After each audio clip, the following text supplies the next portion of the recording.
Sa thu anumodani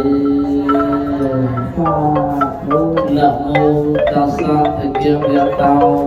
arahato sama sambuddhassa Namo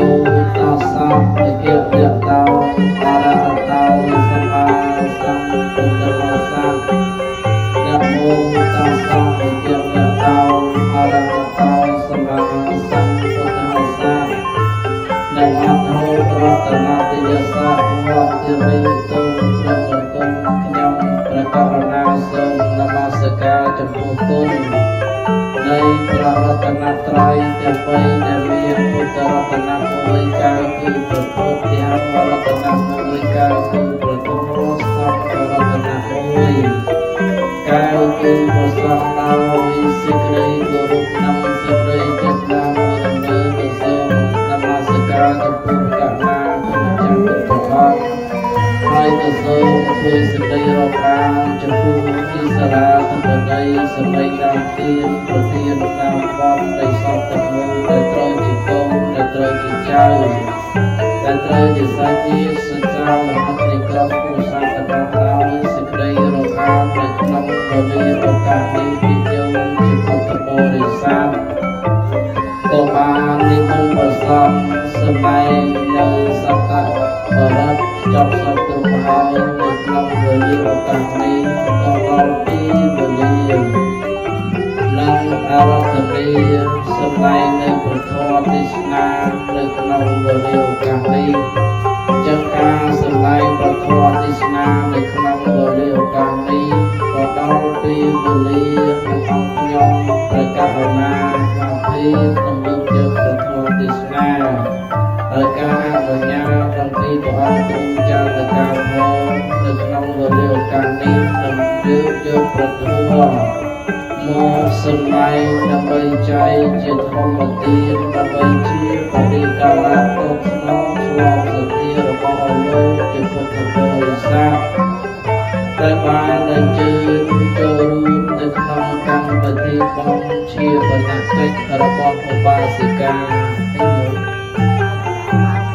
ឧបាសិកាពេជ្រដែលគាត់បានធ្វើមរណកាលទៅនៅថ្ងៃម្សិលមិញចឹងនៅក្នុងវេលាឱកាសនេះក្នុងនេះនិយមជាពុទ្ធបរិស័ទដែលត្រូវជាតូនជាពិសេសញោមឧបាសិកាចិនព្រមទាំងកូនចៅប្រុសស្រីទាំងអស់ដែលគាត់មានទុកជាទំនួលដោយសារតែបាត់បង់នៅអ្នកម្ដាយបាត់បង់នៅរូបយាយបាត់បង់នៅយាយទូដែលគាត់បានធ្វើមរណកាលទៅចឹងនៅក្នុងពលិឱកាសនេះមុននឹងអង្គខ្ញុំប្រកាសណាបានពីព្រោះយកបទធម៌មកសម្ដែងនៅក្នុងពលិឱកាសនេះទៅសូមសំណាក់ខន្តីអំពីព្រះអង្គគ្រូគ្រប់ព្រះអង្គនិងញាតិញោមជាពុទ្ធបរិស័ទទាំងអស់ក្រែងអង្គខ្ញុំប្រកាសណាមកពីបានលើកយកព្រះធម៌សម្ដែងទៅហើយនៅក្នុងពលិឱកាសនេះក្រែងជាមានការលើកយកអោខាបប្រាវករៈជាអ្នកបំលៃឬសេចក្តីអត្ថាធិប្បាយបកស្រាយត្រង់ចំណុចណាមួយនោះពុំសមទៅតាមទឹកចិត្តរបស់យើងម្ចាស់ក្តីរបស់អស់លោកជាពុទ្ធបរិស័ទក្តីគឺសូមខន្តីដើម្បីអត់ទោសដល់អង្គខ្ញុំបកណាថាភាពនឹងសម្ដែងទៅតាមសតិបញ្ញាស្មារតីការជាចាំដែលគឺការទៅសូមចម្រើនពរនិងប្រទានពរតាតនន្តរាំធម្មន្តិសិសាមិបន្តភ្ជាប់អំពីកិច្ចនៃនមស្ការដោយសុខាបាត់ខ្លីមកប៉ុណ្ណេះក៏ដល់ពីវេលានឹងលើកយកមកយកប្រធមមកសម្ដែងដើម្បីចែកជាធម្មទាននៅក្នុងវេលាឱកាសនេះបិទអីនៅក្នុងវេលាឱកាសនេះញាតិញោមជាពុទ្ធបរិស័ទទាំងអស់ញាតិញោមបានស្ដាប់បានលើបានធ្វើជាញឹកជាញាប់ហើយ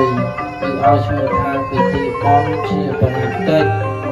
ច ចឹងពិធីបុណ្យជាបណ្ណាកិច្ចឬក៏បុណ្យសពរបស់បាសិកាពេជ្រនៅក្នុងវេលាឱកាសនេះញាតិញោមជាពុទ្ធបរិស័ទមិនខុសពីបុណ្យសព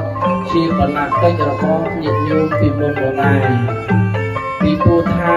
សេចក្តីស្លាប់ដែលកើតមានចំពោះក្រុមគ្រួសារណា